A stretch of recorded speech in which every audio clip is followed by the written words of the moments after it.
Hi everyone, welcome back to Alumni Answers. I'm Maya Harbi and I'm here with, Hi, I'm Fatma Qureshi. and this is our graduate. Hi everyone, my name is Rizana. Okay, so our first question is, how much did your high school grades matter in in the application? Okay. Obviously, your high school grades matter a lot, not only in universities in Saudi Arabia, but all over the world. But in Saudi Arabia, it's something very, very crucial for you to keep your GPA up throughout your high school years, whether that's you're applying to a private or a governmental university. Either way, it's important. Now, there's this thing in Saudi Arabia, they take your cumulative GPA.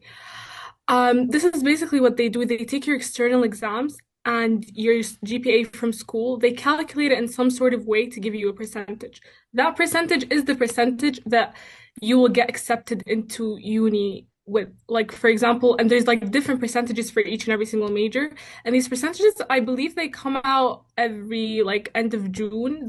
For this year, they just came out, I think, a week ago. So yeah, your school grades are very, very, very important. Okay. Next question. Did you apply to both public and private universities, and was it harder to get into the public ones? Yes, I did apply to both private and public universities. I wouldn't say it was hard, but it was definitely more competitive. Not only for me, for example, as a non-Saudi, but also for Saudis, it's challenging to get into governmental universities, especially if we're talking about the top universities and like the top majors like medicine and law, engineering, stuff like that. So yeah, it's definitely more competitive, but I would love to say that it's not impossible because I know like I talked to a lot of non-Saudi students and they believe that it's impossible for them to get into Saudi universities. No, there are seats for non-Saudi students in governmental universities. However, it is a bit more challenging, obviously. Okay. Mhm. So was it hard for you to apply to Saudi universities as a non-Saudi? It's not hard if you like, okay, it was hard for me because I didn't know the process. I didn't know what they needed, for example. I didn't even know it was possible for me to get into a governmental university. I thought it was like only for Saudis. But it's yes, it's hard. It has its own challenges like everything else, but it's manageable. Like you can do it. Okay. What kind of documents or steps were different for you because you're non-Saudi? Okay, first of all, for example, Saudis, they would apply with their national ID or their passport. As non-Saudi, you need a valid iqama. That's one. Two, sometimes they ask for documents like proof of like income and proof of like employment from like your father or your mother. Also, sometimes with scholarships, it kind of gets a bit tricky because for you as a non-Saudi, you have to get accepted into the university first, and then you have to apply to the scholarship, and then you either claim it or not. But I think like most of the documents are almost the same. For example, like they always ask for like a personal statement, a resume or CV, like a medical report, a security check, stuff like that. Okay. Okay, which universities were actually open to non-Saudis, and were there any that rejected you just for that?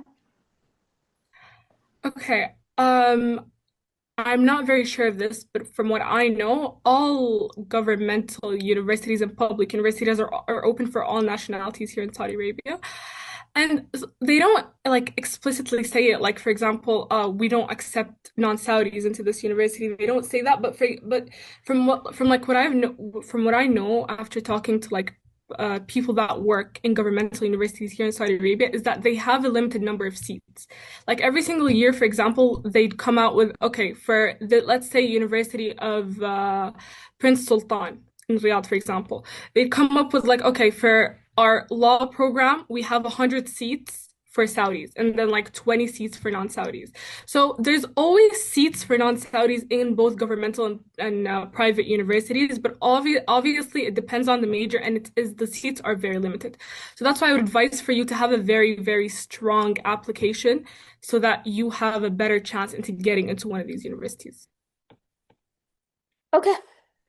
Did you apply through the Saudi system like KIOS or GIT, or did you apply through a different method?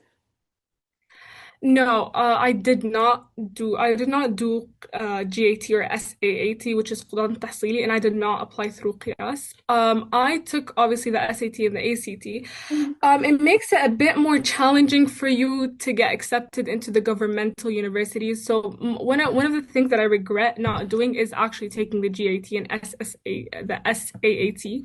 Especially if I knew that I was gonna stay in Saudi Arabia, I would have taken them because it makes your chance better for you to get into governmental universities because this is like the standard examination that they need, Hmm. right?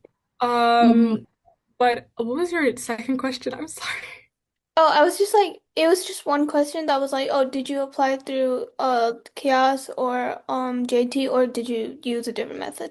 Oh yeah, and also there's this platform that is, I believe it's new. It's called Study in Saudi. It's for non-Saudis who want to study in Saudi Arabia, whether you're an international student or you are a resident in Saudi Arabia. So it makes the process a lot easier for you.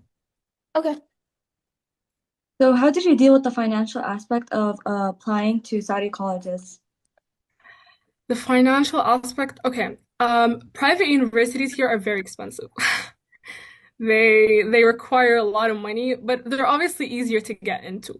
But for that reason, there's actually surprisingly, which is something that a lot of people don't know, including me, I didn't know this, but there are a lot of scholarships here in Saudi Arabia for both Saudis and non-Saudi students. But the issue with these scholarships is that the applications tend to start early on in the year and they tend to end or finish before like the students graduate. And a lot of people don't know about them. So I think just like look around at these scholarships. They help a lot with financially, especially in private universities. There's a lot of scholarships in private universities. Public universities, surprisingly, there are scholarships for non-Saudis because this is new. I found out that even if you don't get accepted into governmental universities, you can pay as a non-Saudi and get accepted. But obviously, there's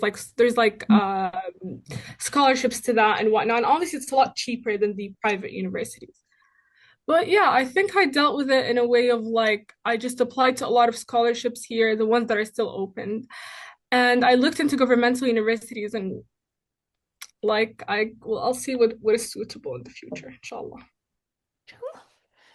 Okay, I think Okay, that. that's it, everyone.